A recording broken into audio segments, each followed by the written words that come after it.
Hello, and welcome back to the Low to High podcast. I'm one of your hosts, John Sullivan. I'm here today with my co-host, Ann Evans. Ann, say hello. What's up, everybody? For today's episode, we have the first PLL guest in a long time. We're proud to welcome to the show Waterdogs LC goalie Matt Deluca. Matt, how are you today, my friend? How are you guys? Thanks for having me on. It's a pleasure to be here. Yeah, well, we're really excited to get a chance to talk to somebody from the PLL. We haven't done that in a little while. Yeah, last one was Jack Rowlett. Yeah, Jack. Yeah, we talked to Jack. Oh, yeah. Yeah, great and, defenseman, yeah. And my sister went to UNC, so we talked a lot about UNC. Mm-hmm. Oh, awesome. Yeah. But you did not go to UNC. We'll get to that. No. I did not. We'll start out with some questions for you. So let's just go ahead and start off with like general lacrosse questions. How'd you get into the sport? Like, where'd you grow up? Like youth league, all that fun stuff.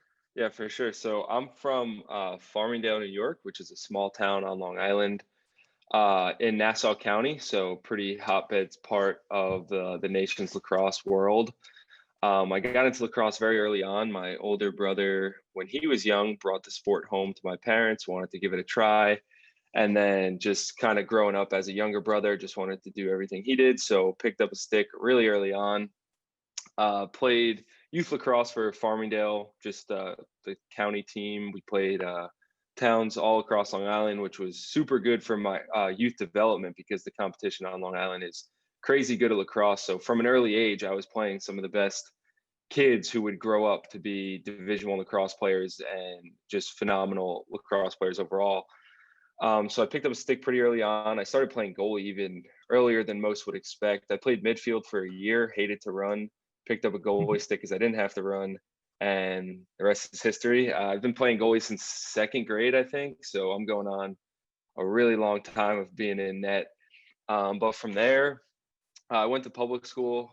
There was a couple options to go to private and Catholic school on Long Island. You have St. Anthony's, Kellenberg, Chaminade, but public school on Long Island, the education across the board is phenomenal. So didn't really want to do anything else besides go to Farmingdale High School, play with my friends, go to high school with all of them. So I went there, ended up having a pretty good 4-year career in high school, was a 2-time All-American my junior and senior year. And that's kind of what kickstarted my recruiting. I was a pretty late recruit back in the day before all the NCAA recruiting changes happened with all the rules. People were committing in 8th, 9th grade, 10th grade. 10th grade, almost all the classes, like my class was almost filled up in 10th grade. So I felt a little out of the loop when I was in 10th grade because I was still developing, still growing into my body and stuff like that. And then finally I hit a pretty big growth spurt. Went from about like 5'9", 5'10" to 6'4" in a year, and kind of fell into it from there. And that was going into my junior year. I had a really good junior year season for high school. Was like first team all Long Island as a junior. The accolades started pouring in, and that's kind of what got me on the map recruiting. Luckily, Coach Shills, the old Delaware lacrosse coach, actually found me earlier my sophomore year, and I was committed to the University of Delaware early on, but I actually opened up my commitment my junior year to take in other offers as they were flowing in from bigger schools at the time.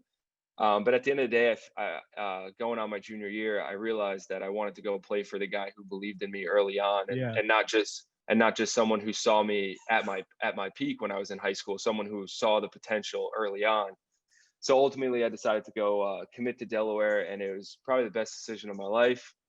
Had a phenomenal 4 years there. Coach Shillinglaw left after my freshman year, but it's easily replaced by Coach DeLuca, who was just as good. No relation on the last name. Just happens to be just happens to be a coincidence. And then the last 3 years, my sophomore, junior, and senior year with him, it was just a great time. I was able to build so much as a player, as a person. As just overall a human. We do things so well, the coaching staff there, just getting us ready for life and lacrosse at the same time. And then I had success. I would say personal success. I felt I grew all 4 years, which really led to me being able to get drafted number 8 overall. There was a ton of phenomenal goalies in my class, a lot of competition across the board. And some did decide to go back for a 5th year. I chose to move on, and I think just my consistency over my 4 years really got me the opportunity to play at the next level. And when Coach Copeland came calling, it was one of the best days so far of my life. That's awesome, man. You just burned through about all of my questions for you. So. Oh, I'm so sorry. No, dude, it's okay. We love letting the guests go because we want to hear what you have to say. But we'll go back and retroactively ask you a couple of them because you just went start to finish. It's totally okay. There's no problem. I thought that's what you were looking for. Just no, not quite. We were gonna stretch it out a little bit. That's how we get our 40 minutes. No, but I'll be able to stretch it out. We got you. We're talking lacrosse. I'll have a lot to talk about. Yeah, exactly. But I guess we'll retroactively go back to younger lacrosse because I don't think people realize if they're not from Maryland, Long Island, those areas. Here in the South, we do not have rec lacrosse. Like you either play in a club or you play for your school, but there is no like summer rec ball or anything like that unless you go to the YMCA and take their lacrosse class, which I put that in quotation marks for anybody not watching because that is just a joke. It's like the plastic sticks and stuff like that. So that's an interesting concept to me, and I only really learned about it this year. And that was because people were saying like, oh, club coaches are starting to say you can't go play with your friends in your youth league. And it's like, well, that's very bizarre to me, number one. But number two, I didn't know that there were like state-sponsored youth leagues or town-sponsored youth leagues. That's awesome. That's why you guys are so good. Yeah, I'm noticing that a little bit now. So I live in Florida right now. I moved from New York to here, and I noticed that a little bit as I coach in the community and stuff. Kind of picking up on things like exactly what you just said. There's no real like town teams or youth teams.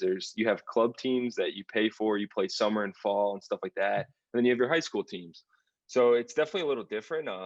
I love to see the game growing down here, though. It's pretty impressive to just see how far the game has come and how much it's spread. But exactly to your point, that is the difference talent-wise. And I'm not saying that there's not a couple high schools in Florida or a couple high schools in Georgia, Texas, like North Carolina, compete. Yeah, those schools can compete with northeastern schools like New York, Long Island, Maryland, Connecticut. Like they have the same talent, but the variety and the quantity of talent that those hotbed areas have is because everybody starts so young at a young age, and you get addicted to playing. It's a great game. It's fun. It's physical, but there's also strategy behind it. So many things go into why people fall in love with it. And at the end of the day, it comes down to how early on were you exposed to the game and how often do you play. I remember growing up playing summer tournaments. I was playing 9, 10, 12 games a weekend, and this was in 2 days. I was that 8 years old. And I'm like, how did we do that? Exactly. And like we were young too. So at a young age, we just always were playing lacrosse. And you see that trickle down to now that the game is spreading. Now these club teams are providing that area to play lacrosse where towns and schools still don't have the sport. And like you see, some high schools don't even have the sport. So club teams are doing a great job, and those directors and those programs just spreading the game and giving an opportunity for kids to get out there and try the sport and hopefully fall in love with it. Yeah, and it was another interesting thing you said about the recruiting process of people committing early. What year did you graduate high school? I graduated in 2016, so I think the recruiting rules changed my sophomore year, I believe, something like that. But I remember it was a pretty big deal. No, I graduated a year before you, so it was my junior year that the recruiting rules changed. But it was crazy because I moved to Indiana from North Carolina, and I'd played a year of lacrosse here, so I had a little bit more of a leg up. And then I started realizing I was good enough to play college, like my junior year. And I reached out to the bigger programs around the area like Bellarmine and Notre Dame and those schools because I realized I'm 6'6". Like I had the body to do it. I just needed to be trained. And I was like, man, maybe they'll take me. And I didn't realize at the time how very hopeful that was. But they all came back and said things like, our board's already full. We've already recruited everybody for your class. We're over recruited for your class. And that was crazy to me because I was a junior and I was like, how do you have these people signed? Yeah, especially Notre Dame. Notre Dame, at least from the years that I've followed, they know who they want to get before any they know it. They know it ahead of time. They always have their recruiting boards filled really early on. They know the players they want, and it's worked for them. But at the same time, I mean, I was never a big fan of it, especially because I was like a primary case of just I was young, my body wasn't developed, I wasn't Yeah, my they like develop. there's so many people who do that and they go under recruited and they end up somewhere where they could end up a lot better. But at the same time, you have kids that are fully developed in high school, dominating the game, and that's their peak. And Yeah, that's the from a other coaching thing. It's standpoint, crazy.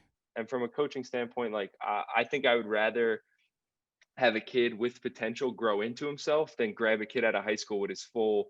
He's already at his peak, so he's going to get a little better stick skills wise, but body strength, a lot of that stuff is going to already be there. So it goes both ways, but I like the September 1 of your junior year now. I think that's the It's a good best rule. option, Yeah. because a sophomore is not ready. Like, you can't look at a sophomore regardless. I'm coaching freshmen and sophomores right now.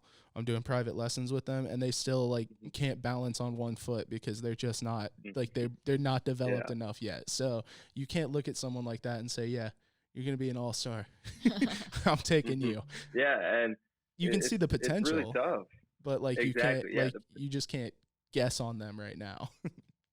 Yeah, exactly. There's and that's what good coaches do, and that's why you see programs like Delaware on the rise and Towson and teams that are not like these top 5 schools that are now coming into the mix and consistently ranked in the top 20, breaking the top 10, because those coaches find those players, those diamonds in the rough, the guys that are getting under recruited because maybe they're not the flashiest, they're not the best right now as sophomores or freshmen in high school, but they're developing to be the best. And then with good coaching, they make that transition to the college game, and these players become some of the best players in the country.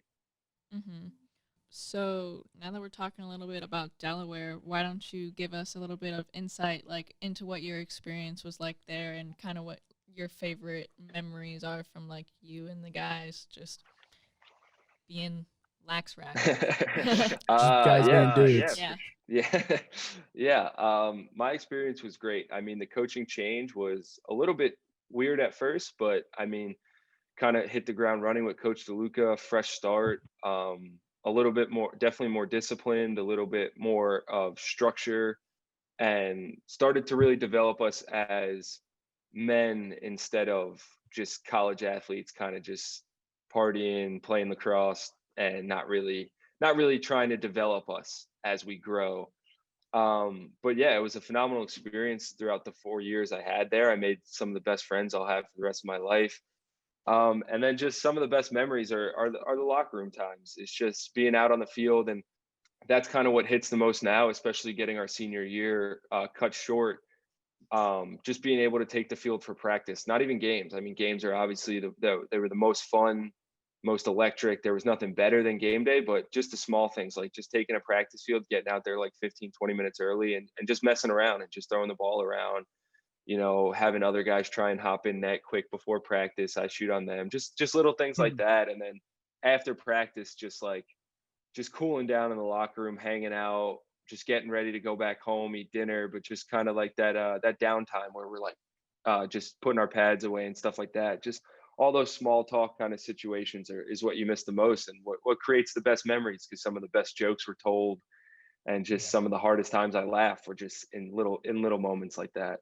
Yeah, I love that. That was always one of my favorite parts of playing. And I saw Dig Stape tweeted the other day. There was, I think Tufts was out for practice, and he quote tweeted it and said, "You love to hear the chirps," and like that's true. Like that's what I miss.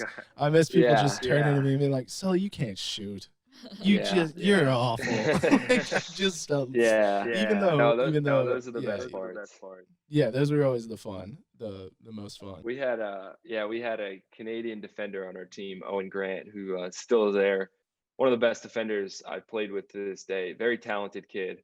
But what comes with Canadians is their creative chirps. And I used to stay after practice to get some extra shots, and he wouldn't shoot on me. He would just stand there at the top of the box and just yell. He'd just say like, Matt, we're not playing dodgeball. Like, you got to like just creative chirps. And I'd just be sitting there trying to save the ball, and he's just in my ear about it. So you were that close, like Matt. that is just, oh yeah. Yeah, some of the ones are just so creative, and it's just you just can't not laugh. Maybe you Mhm. should start running with us. Just stuff like that. Yeah.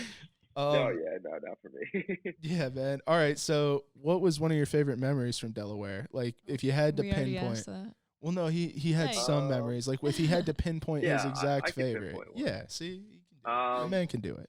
I if I had trust to him. I can pinpoint. I can't pinpoint one. I'll pinpoint two though. Okay. So my freshman year, I took over the starting job 4 games in. I believe 4 weeks later, we played the number one team in the country at the time was Rutgers with Jules Henneberg, Oh, that's a and cool game. we upset them as they were the number one team. My freshman year, made 19 saves, was the player of the game, and that's Wow. something I'll never forget. Especially being able to do it in our home stadium, so we didn't have to go to Newark, New Jersey, and ride back. Like we won on our field. We got to defend our home turf, and then we got to celebrate afterwards. And that was a pretty remarkable moment, especially early on in my career. That kind of gave me the confidence to really start pursuing the aspect of playing professional. That kind of flipped that switch of like, if I put my mind to this and grow as these 4 years go by, I think I can really do this thing. And that's kind of what helped me pursue my passion to play the game at the next level. When I entered college, I didn't think I would play professionally. I thought those would be the last 4 years and kind of end on a good note. But kind of after that game, I was like, I think I can really do something here. And then other than that, I would say we used to do bus ride karaoke sometimes on the way back, and there was a couple good times. My freshman year was definitely memorable, but then just having new freshmen come in and kind of show who they really are and be a little embarrassed, but also have fun at the same time. Like those are some good memories on the bus ride home, especially coming back from UMass.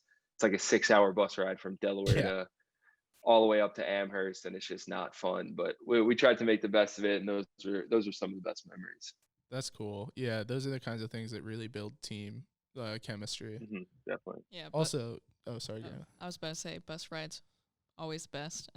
Yeah, Oh yeah, they're so much fun. they are. Half the team sleeping on the way there, and then on the way home, everybody's just real fired up. Oh Um, yeah. Yeah. Well, did you guys draw big crowds of students when you were there? Like, were there a lot of students there for that Rutgers game? Because that sounds like a fun one. So for the Rutgers game, there actually wasn't because it was the end of our spring break. So our spring break was Oh no, yeah. that's a So sad one. it was the first Saturday of spring break. So classes ended Friday. Everybody left for Yeah, Everybody's spring everybody's break. gone. gone. We played Saturday. Yeah, we definitely drew a little bit of a crowd. I mean, Delaware, just the uh community of the school, or I'm trying to think of the word, I can't think of it. The demographics, Body. that's it. The demographics Yeah. of the school, that's what I was looking for. Are primarily New York, New Jersey, Connecticut, Pennsylvania, like students who've been around the game, who know the game, Yeah. and have some interest watching. So we definitely drew some student fans. I mean, we played in a massive I stadium, know. the That's why I football was stadium. wondering. Yeah, so it definitely never filled it up, but that's also really hard to do. Yeah. I'm Yeah. really big fan of smaller lacrosse stadiums when you can pack them out. But no, we definitely drew some students who just love the game, and if they didn't come to games, we definitely felt the love on social media Yeah. and stuff like that, getting DMs, getting tagged in posts, just congratulating us on a win or congratulating on getting drafted and stuff like that. A lot of my colleagues that I graduated with, who I didn't really even know or didn't remember coming in contact with, I would receive a DM just saying like, "Thanks for representing Delaware so well" and all that. So the love was definitely there. So it was an awesome experience. That is really cool. Yeah. So last year, when your season got cut short, how did you decide to give up that extra year of eligibility that they had given you and go pro? Like, what was your thought process through all of that? Yeah. So at first, I was like, "Oh, I'm going back, no doubt about it." And then I started to think about what it takes to do another year of Division I lacrosse with fall ball, academics, Yeah. coming back in January, and then the entire spring. It really does. It takes a toll. I had 2 hip surgeries. I finally felt healthy my senior year, and I kind of felt ready to make the jump, and that's when I started thinking. At the same time, if I get a couple phone calls from a couple coaches to go pro, I don't know if I could pass up the opportunity to then potentially be in a position next year to be like, oh, well, that's weird. You got hurt and now you can't play pro and you Yeah. had the opportunity last year. So I think just kind of that risk and that sitting in the back of my mind next year of just being like, this could ruin it all. I think kind of gave me a negative jump. And to be honest, would that have happened? Probably not. I definitely would have stayed healthy. The medical staff is great. My coaches are understanding of my injuries. So it wouldn't have happened, but just mentally, I couldn't get over that hump of getting a phone call to get drafted to play professional lacrosse and being like, yeah, no, I'm going to wait a year. I couldn't get over that. And at the same time, I felt like I was playing my best and I wanted to see, let me go play this summer and see if I can hold my own and do it. And I had some success in those 2 games that I played in the championship series. So it was great. I definitely don't regret my decision. Yeah, I mean it's like football players make that decision usually all like even without a pandemic or something. And Mhm. and it's a business decision, and it's like you did give your 4 years. You were supposed to be there 4 years. You did 4 years. Mhm. It's not your fault. Like what happened, and for you to leave on good terms is not a bad thing, especially considering that now you're in the pros and you're representing Delaware as a pro. I'm sure they're very happy with that. Exactly. Yeah. So do you have like a pregame meal or like routine that you do like before every game? Or like do you have any superstitions that like you believe in, like anything weird like that? Yeah, I definitely have superstitions and pregame routines. I wouldn't really say a pregame meal. I don't tend to eat too much. I still get butterflies before every game and Yeah. just kind of feeling like I got an upset stomach, but I really don't. I'm just kind of nervous to get out there, but it's a good nervous. I know like on game day, I may have like a banana or an apple and then a protein bar right before we take the field, and that's about it. And then I eat like 2 pounds of food afterwards because I'm starving. Yeah. But pregame routine, I definitely have. I usually start off just listening to music early on, just kind of floating around the locker room, interacting with guys, hanging out, and then kind of when it gets a little closer to us taking the field, I'll dial it in to just me and kind of how I'm feeling, what I'm doing. And then in college, I actually broke the superstition this year. I for as long as I can remember, I've always played in a white long sleeve. I never wore anything else under. High school, I wore the same exact one for all 4 years, and it was like tainted Bro. yellow by the Yeah. time yeah. And then for Delaware, I did the exact same thing. They gave me a white long sleeve like the day one of campus, and I wore it the entire time. It was way too hot in Utah. It was like 125 degrees. Yeah, I was on not the wearing a turf, long yeah. sleeve, so I kind of broke that superstition this year. But I still would love. I love wearing them. It just makes me feel a little more comfortable. It's kind of that at home feeling when I'm on the field. But yeah, just kind of I just try to take it step by step on game day, just like half hour by half hour.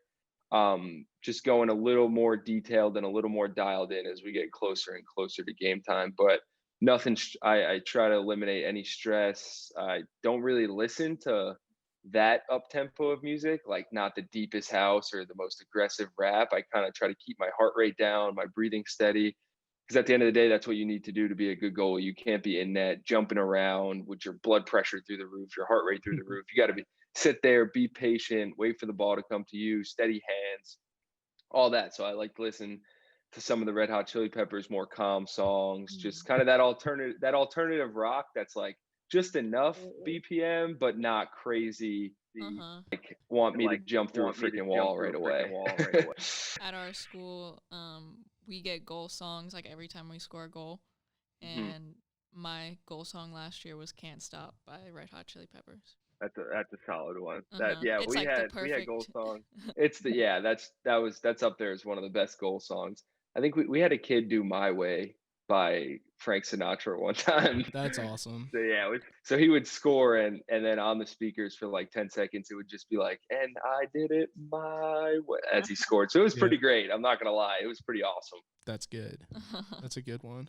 I would definitely go with a hard rap song. I'd have to. I'd love to hear a whole stadium speaker set just going off. I think we had one kid try to do like a 50 Cent, I think one of the Yeah. 50 Cent songs, Many Men. and they I would just pick wouldn't. Many Men. It wasn't that. It was one close to that though, and they were just Yeah. like no, like so he did the instrumental of it. So it was just this really hard beat and everybody knew the lyrics, so it was Yeah. just a really hard beat. It was pretty fun though. I like that one too. Yeah, even if I got the beat of Many Men, people would get it. They would know. Yeah, And you would get it right away. I'd just be like, y'all wish death upon me. But guess what? It's not gonna happen. All right.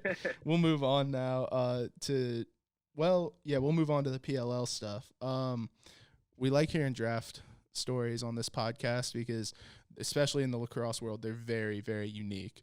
Like the NFL draft, everybody's like, all right, we're going to sit down with our family. We're going to have food. We're going to all sit together. We'll be dressed nice. Wow. Yeah. But for lacrosse, it's like, I was on the bus ride home. It was snowing and my team was asleep. It's like, it can either be that or the same as a football. So what was yours? Because you went 8th overall. It was, I would say, more like football than random, but definitely not normal. So my draft came in the middle of the pandemic when it hit. So I was away from school for a while back at home. We didn't get kicked off campus, but we were highly recommended to leave. And then in Delaware, the students were allowed to return like May 10th or 15th to go move out of our apartments before our June 1 leases. So we were all back on campus at the time. And my friends actually all planned to be back there for it. So in one of the lacrosse houses we had, my mom drove down, a couple of my friends' moms came, and we just kind of had like a nice get together in one of the lacrosse houses with my friends, just threw it on. The best part about it is you don't have to stream it anywhere. Like it was on NBC Sports. Like we were able to watch it on TV, which was really cool. I think one of the coolest parts was just being on a normal TV channel and not like plugging in a laptop through an HDMI to stream something. Like it was on TV. So that was cool. But yeah, it was just my friends on the team, a couple of parents, my mom, and just kind of hanging out around the TV when it happened. It was awesome. I found out that morning that I was going to get drafted, which was pretty awesome. It was kind of a relief because when the draft got cut to only 14 picks, I started stressing a little bit. I was like, 14 picks, a lot of these kids are going to be offensive, and not a lot of people take a goalie. So he decided to take Coach Cope decided to take me, and I'm grateful for that opportunity. But it was a pretty unreal experience just being surrounded by all my friends and stuff, and being on campus at the time, not in like a weird remote location or something like that. It was pretty special.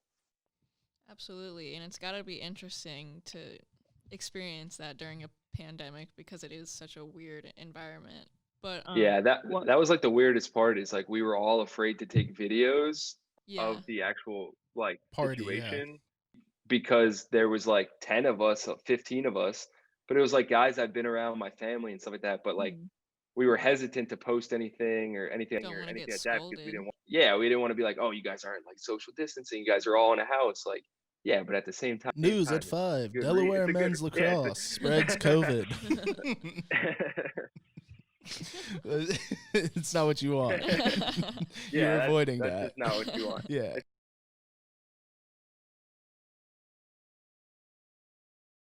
Exactly. Lurking for the team to do it. It's not ideal. I'm out. See y'all later. Enjoy that. Have fun with this. Yeah, have fun with this branding issue. I'm okay though. So it had to be different, like the transition into college lacrosse into the PLL, and especially with like the championship series this summer, it was different, like the whole setup of it. So what was it like, kind of like your first practice? What was that experience like, and what was like the biggest transition you had to overcome? Yeah, so I originally thought the speed of the ball and the speed of the game would be the hardest thing to adapt to when transitioning to pro. But I quickly realized that I was able to hang with the speed of the shots and just kind of the speed of the game. The biggest thing for me was accuracy. Is in college lacrosse, you make 3 to 5 saves a game where kids just hit you. That does not happen in the PLL. A lot of these shots are coming for the crossbar, coming for the corners, off hip. They shoot it in only the best locations. If you make one a game that happens to hit you in your body or hit you in the stick, it's very lucky. That was the biggest adjustment for me was working on my patience even more because I knew that these shots, I'm not going to have any easy ones, any popcorn ones. These things are humming for the corners and humming for crossbars. So I think that was the biggest adjustment, but it didn't take me long. I have a pretty big frame, so I use that to my advantage to take up more space. And then just getting used to clearing as well, just the speed of the game and kind of being able to just throw touch passes, because a lot of what clearing is in the PLL is up and out, and there's if you can get the ball out before they can set up a ride, it's a lot easier. It's a lot easier on your part. So just being able to switch kind of that mental thinking at part where you make the save and you're like, okay, I did that part, and not really have that delay of like, okay, let me go out of the back of the goal, or let me outlet it to a defenseman first. Like, let me look for the guy who's open down the field. Like, let's get this ball out and let's throw those touch passes, those nice passes across the middle and stuff like that. And you're at the highest level of the sport, so you got to be able to complete those passes 9 times out of 10, if not all the time. So just kind of adjusting to that aspect of it wasn't tough, but it definitely took me a couple days to get used to. That seems like, that was going to be my guess if I asked this question, because we just switch off. So I never know who's going to ask what. But if I asked this question, my guess was going to be probably the accuracy. And then also the fact that when they get in close, they still have the wrist strength to like put something on it too.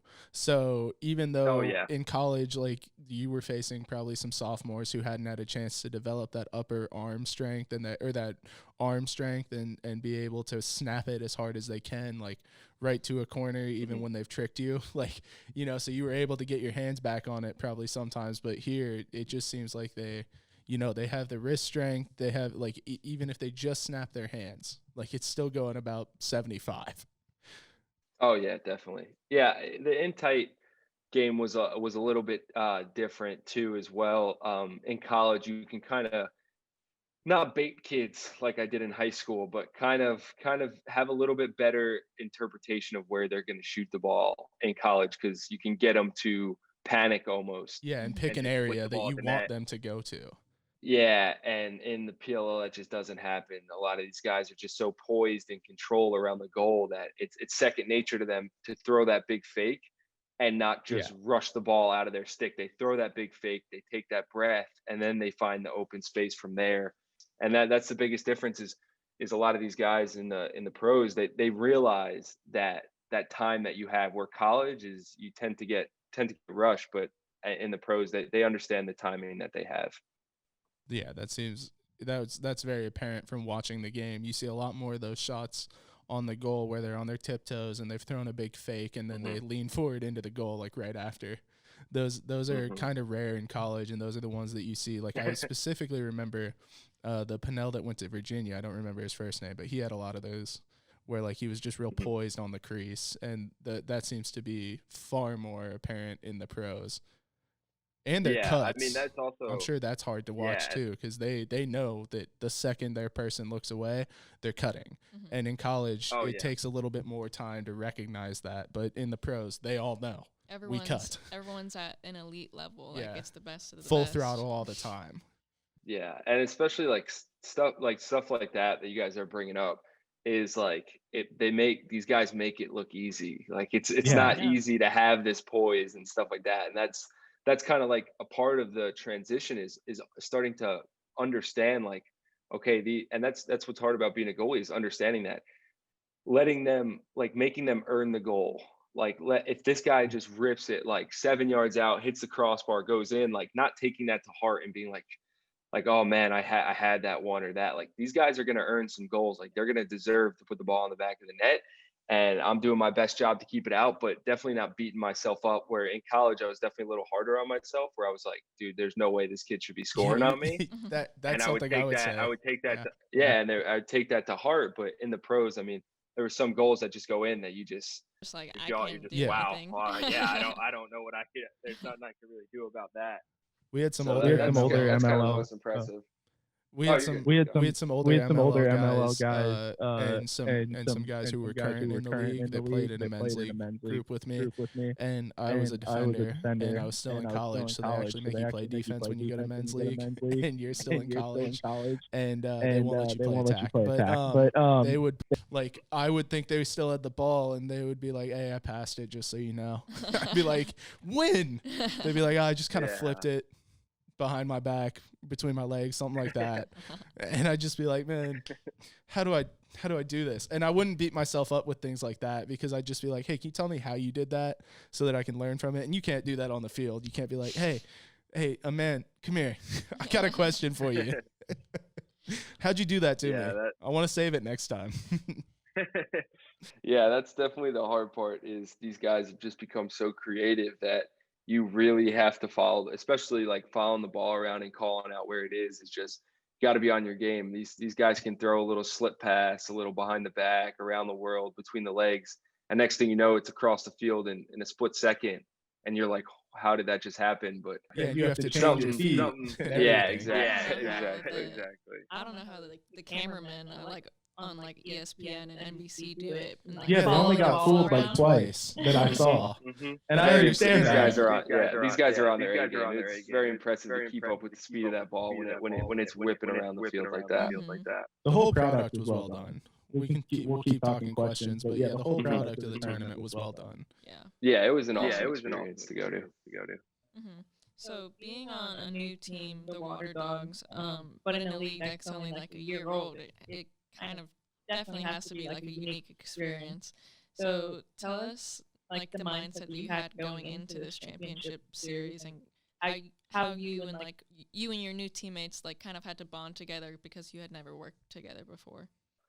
Yeah, so it was definitely unique because we were coming in as the new team, but majority of our guys played in the league last year, just got picked up in the expansion draft, and that's kind of what fueled a lot of those guys were realizing that they didn't get cut from their team, but they were left for the taking, and a lot of them didn't really like that. It's not a great feeling knowing that they chose other guys over you, and then we're on a new team. But that's kind of what brought us all together and built our chemistry a lot faster. Was we understood that there's no one else. We're just playing for each other and playing for the guys in our locker room and no one else's locker room, regardless of what happened last year. But at the same time, it's still a new league, and it was the second year, so we are a new team in a new league, so it is a little different. That's what's interesting. But at the same time, it's like we kind of I felt like we fit right in. Like we were a different brand of lacrosse than most of those other teams played. We're a little bit more scrappy. We kind of don't have those takeover guys. Doesn't mean we don't have anybody with that capability, but we don't have the Matt Rambos, those guys. We have 10 guys that play on the field at the same time, and I think that's what's going to bring us success in the future and next year, and that's what brought us a little bit of success that we had in the championship series. Was when we were just playing as a team instead of just giving one guy the ball and trying to make all these plays. Like we were playing really good lacrosse, and I think that's what's gonna propel us in the future and in the next upcoming seasons is just what's really going to take us to the next level and hopefully get some wins in. I'm always a person who likes to root for the underdog. So this summer I was rooting for you guys for the most part. Let's go. We'll skip ahead to one of my other questions because that fits right in. But will you sign a jersey for my dog Charlie? He's your biggest fan. You have a dog named Charlie? I do.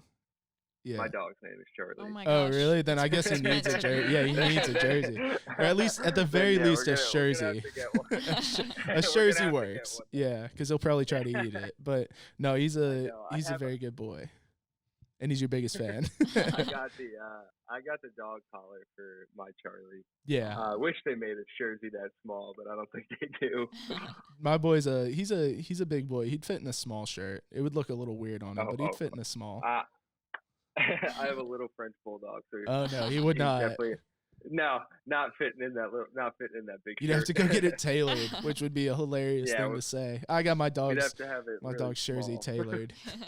Now we'll go back to some more general PLL questions. I just had to ask that. But so, what do you think the Waterdogs need to do to get ready for the championship next year? Like, I know you said you guys just have to come together a little bit more and figure out who your real playmakers are, because right now you're just playing as a team, and that's a great thing. But in the pros, you need like that one guy who's really the quarterback on offense or something like that. And so what do you think, other than acquiring maybe a guy like that you guys could do to really get yourselves ready for next season and go in there, not with a chip on your shoulder, but like just with an attitude that we belong here and we're ready to go? Yeah, I mean, there's definitely, like you said, a few parts.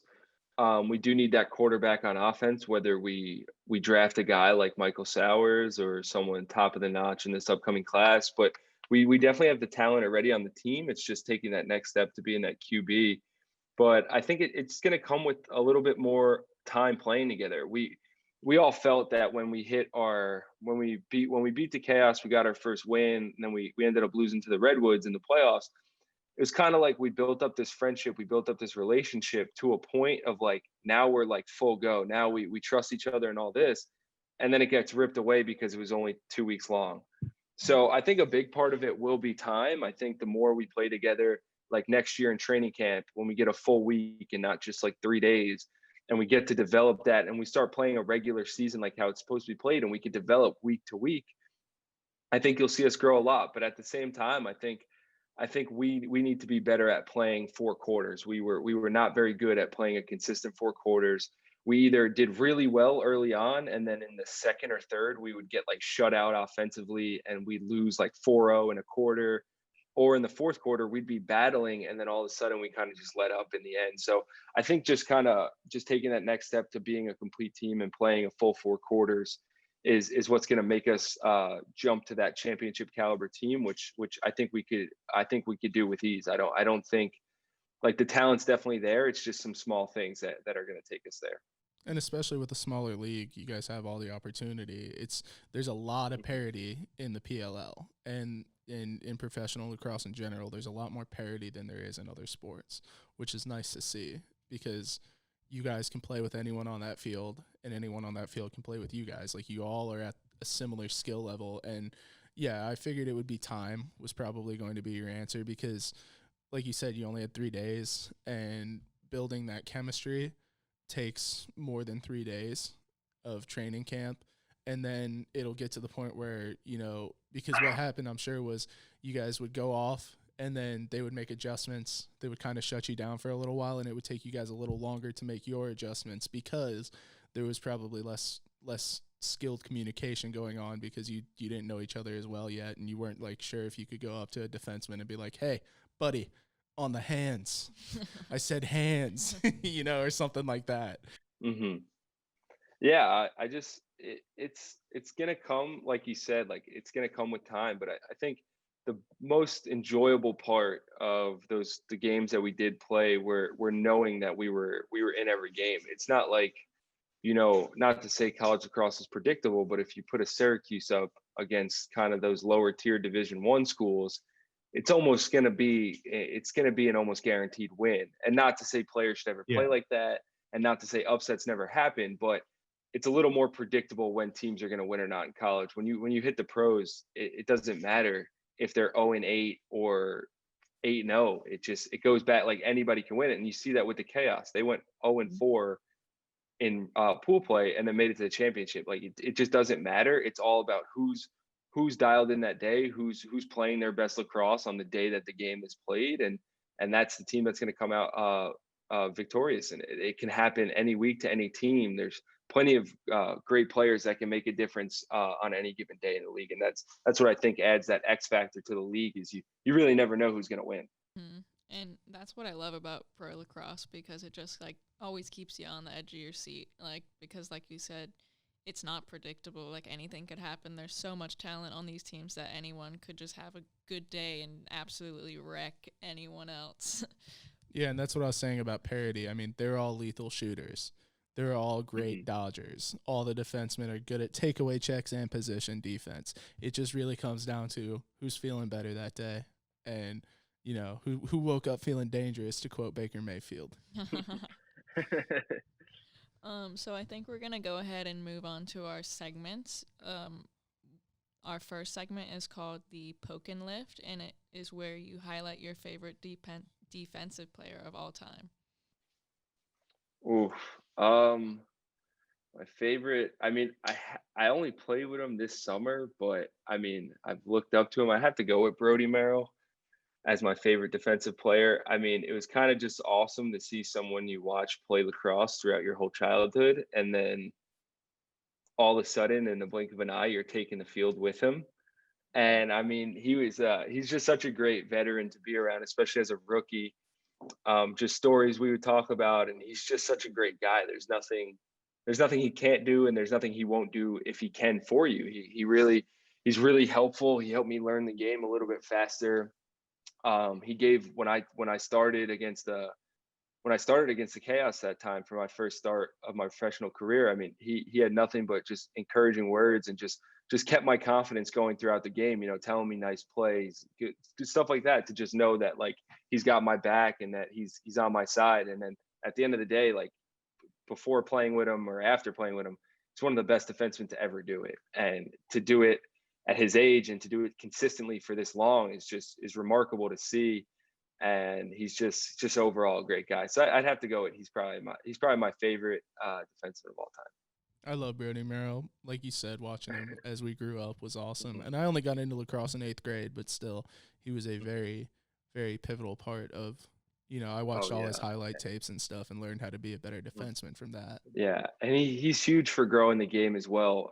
What he does with the Hill Academy up in Canada is remarkable. They produce ridiculously good high school players every year, and just helping them transition from box players to field players. He does such a good job, and the kids that are coming out of the Hill are just so good at lacrosse and field lacrosse, which is not their natural, like, playing style, and they're just so easy to coach and so well developed in their skills that taking the field is really not that big of a jump for them. And all credit to him, he produces some of the best lacrosse players that touch the field right now in college lacrosse.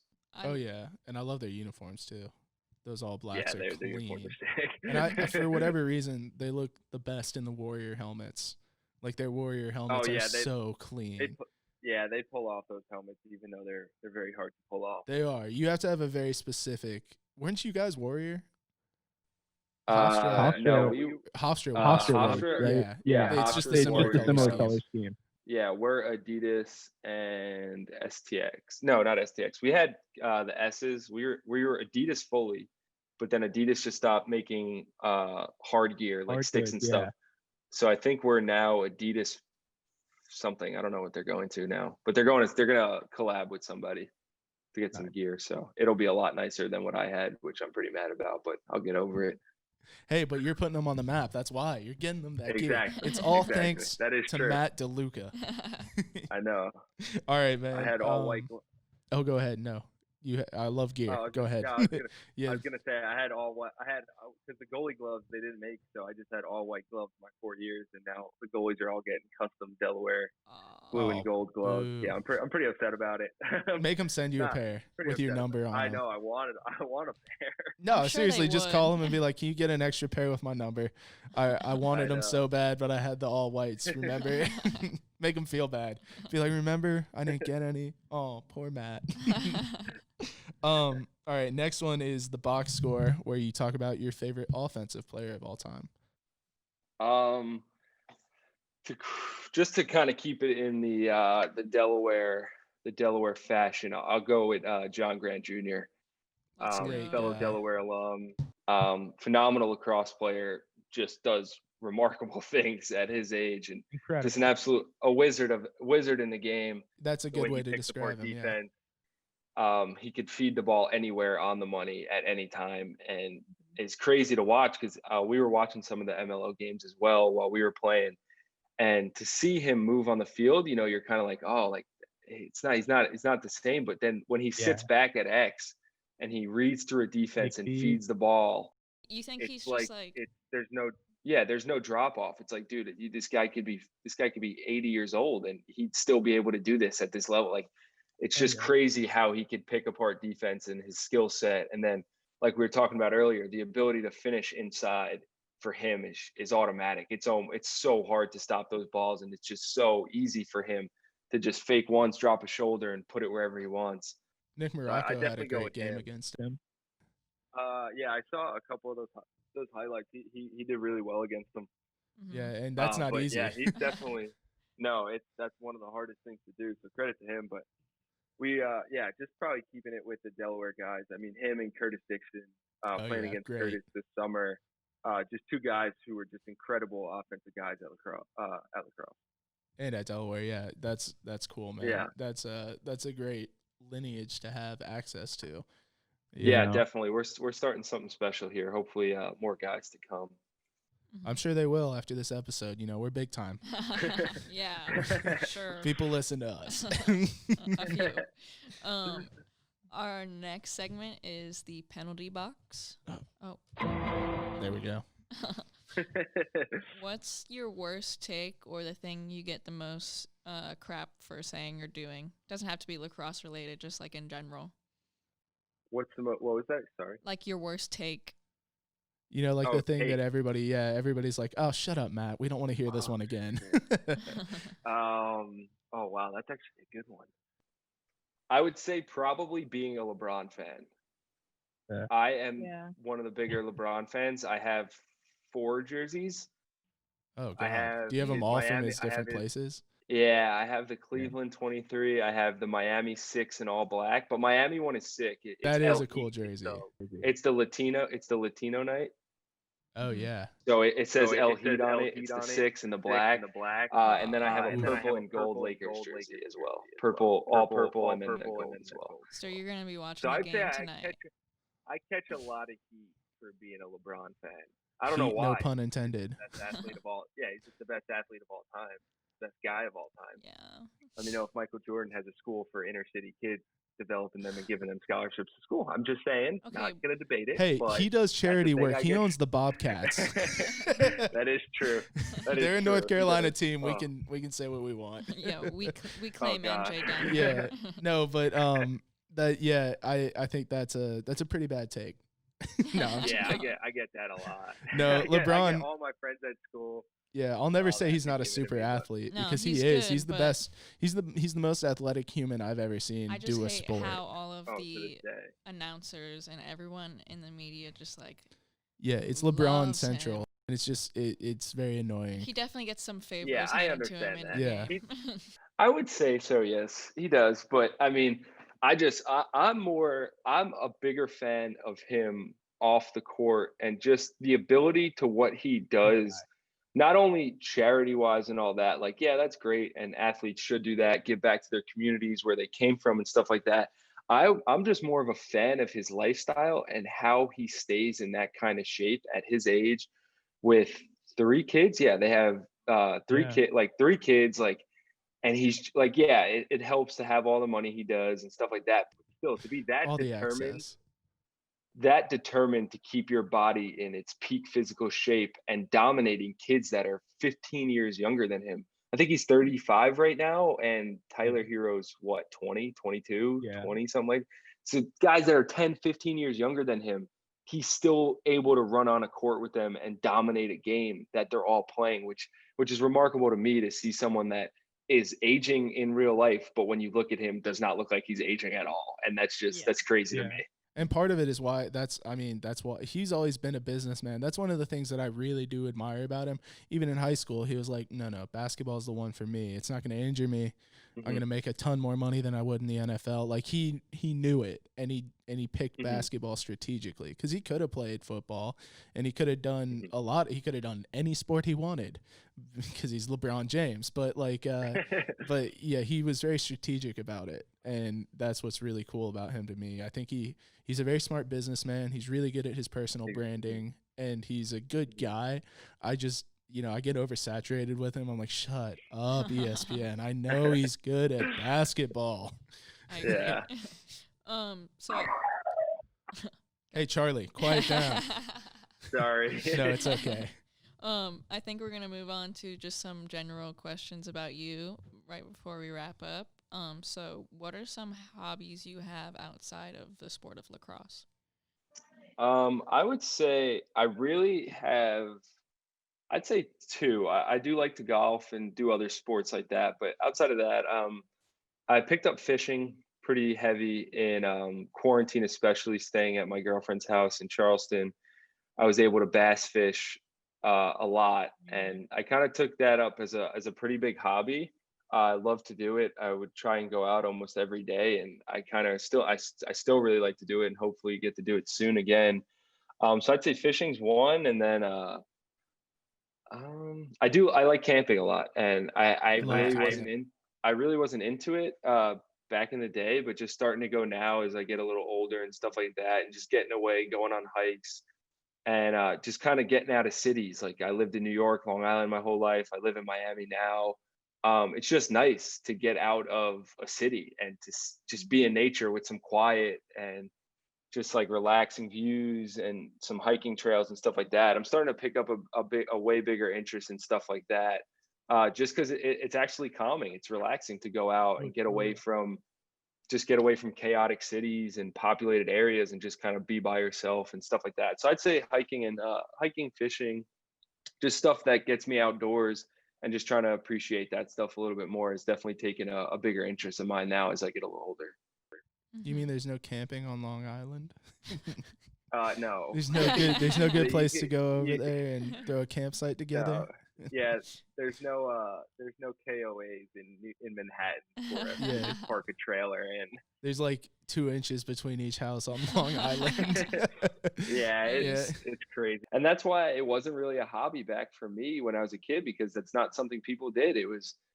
Yeah, y'all would have to go far away. Yeah, so it was more of just like other things that we picked up on, and obviously sports was the biggest thing as a kid growing up. I did it every season, every sport I could play, I played.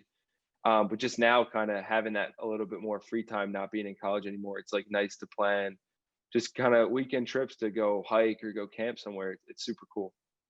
I've got a friend who runs a charter boat down in Key West, which is not too far from you. So if you need some, no, that's not. If you need some fishing, I might need to take you up on that. That would be a great time. It's real fun. In exchange for the Jersey. Oh, yeah, in exchange for the Jersey, we'll hook you up with a fishing trip.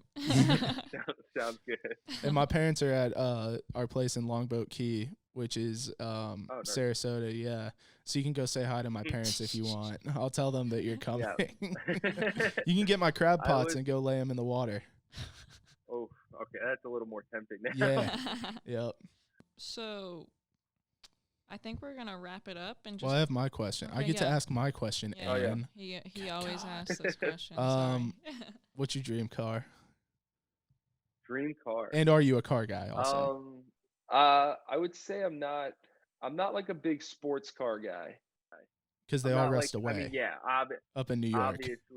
Obviously, I would take a Lamborghini any day of the week, a Ferrari, a McLaren. Like, I would take one of those any day.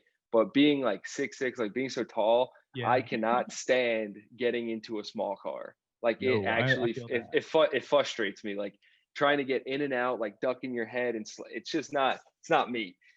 So I'd say my dream car, a realistic dream car, I would say, well, not really realistic, but in hopes in the future would be a G-Wagon, would be a Mercedes-Benz. Everybody says G-Wagon.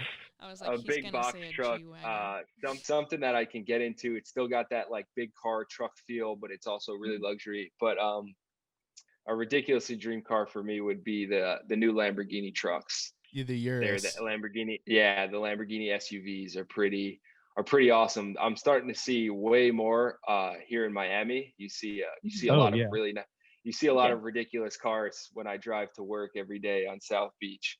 Some of the ones I see are just remarkable every day, but I've been seeing those a little bit more, and they're kind of getting more and more dreamy as I see them just kind of pull up on a red light. They look so good. Just these sweet Lamborghini trucks. They're awesome. In all colors, they look incredible, but there's a red one here in Raleigh, and it looks so good. I've seen it twice. I saw it at the cheapest gas station in Raleigh, which really did make me laugh a lot, because like that's the one I go to when I'm real dirt poor and I need gas. Like that's the one I go to, and I saw it there, and I was like, what are you doing? I guess that's how you got it, but I mean, save a buck anyway. Saving money. Yeah, but it's such a cool vehicle, and I would definitely own one of those. I just got a truck. Yeah, I saw one the other day. It was almost like it was matte white with black tinted windows and a black grille, but then instead of a chrome trim, it had a gold plated trim. Oh my god! So it was like kind of like that. So did it have gold exhaust? They bougie. Because if it had a gold exhaust tip, that would just tie it all together, I bet. Yeah, no, it did. It had like, so where it was like all matte white. Everything else on the car was black. Rims were black. Everything was black. But the trim of it was gold. It was that nice metallic gold. That sounds awesome. It was crazy. It sounds very flashy. Oh yeah. It I mean, it stood out when it was driving down You the street. It noticed was it. awesome. Yeah. That sounds Yeah, awesome, though. absolutely. So I think we're gonna wrap it up now and ask you our last question. Okay. What do you want your legacy to be when it's all said and done? Definitely just one that proves that you can really come from anywhere and make it to the professional level.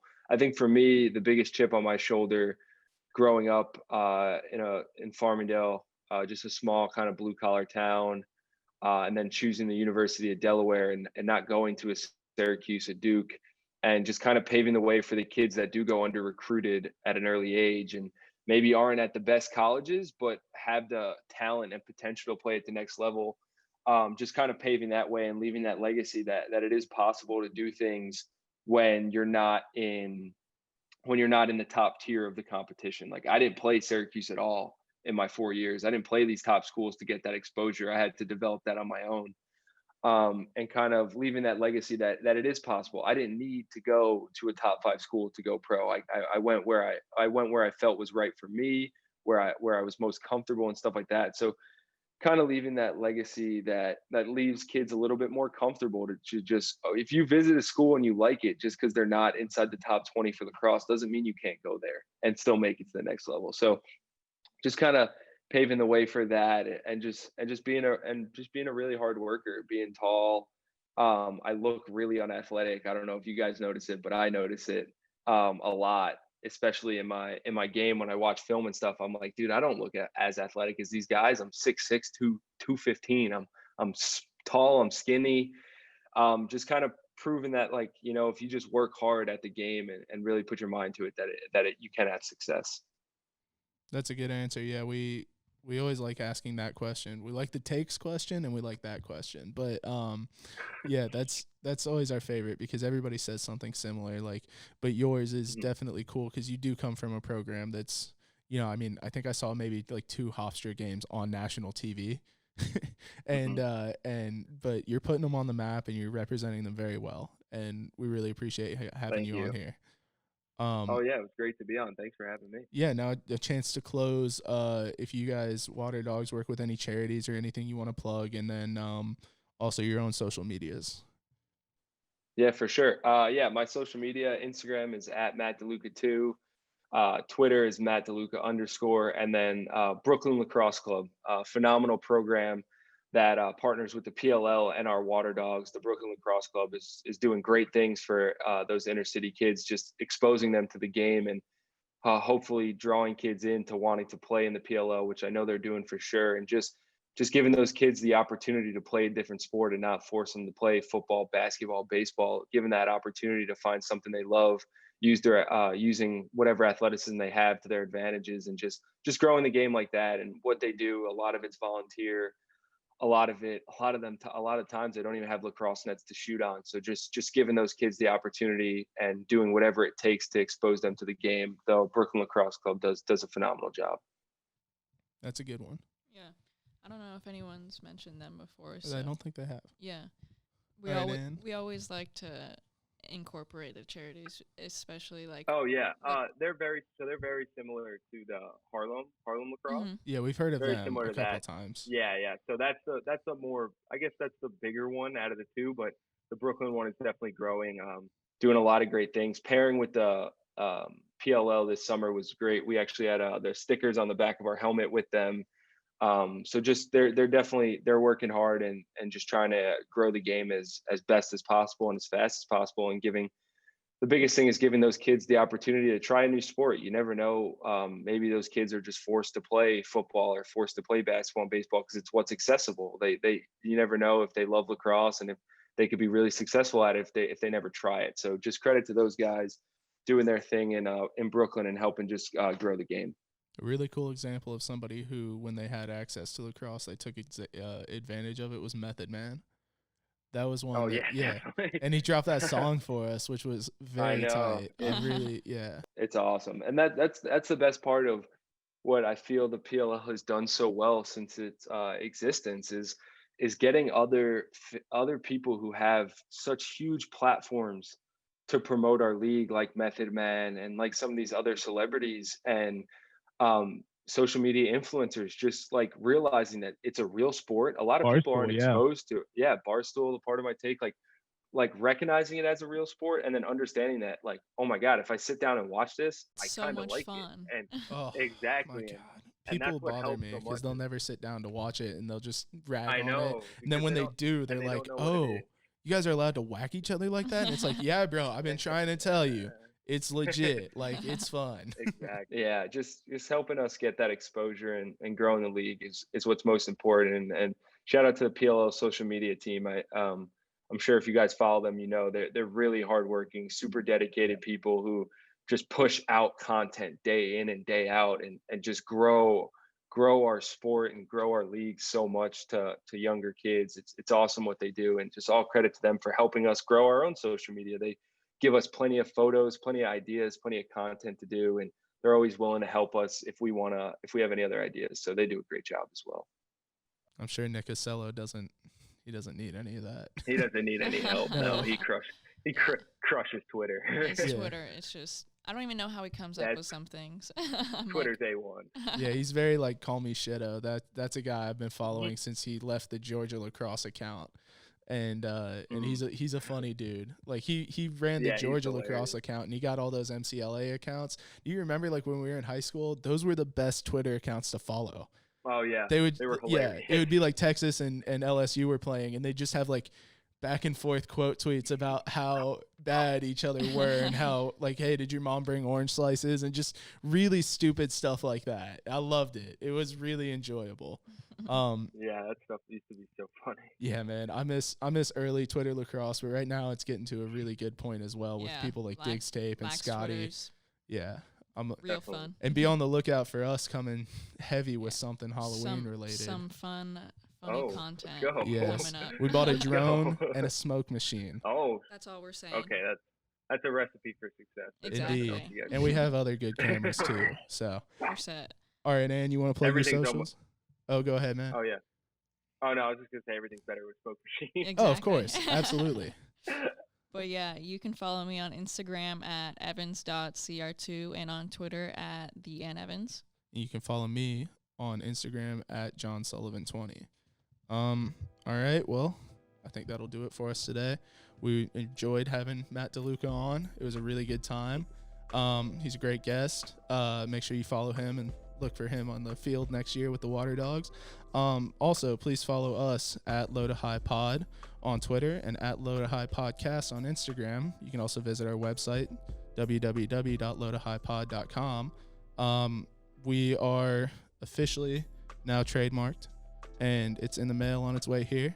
We have our own website. We sell stickers, and we really, really enjoy you, the listener, giving us feedback. So please make sure to leave a 5-star review on Apple Music or Apple Podcasts, because that is the one that most sponsors look at, and we could really use that help. If you enjoy us, please make sure to do that. And again, thank you to Matt Deluca. We really appreciate it.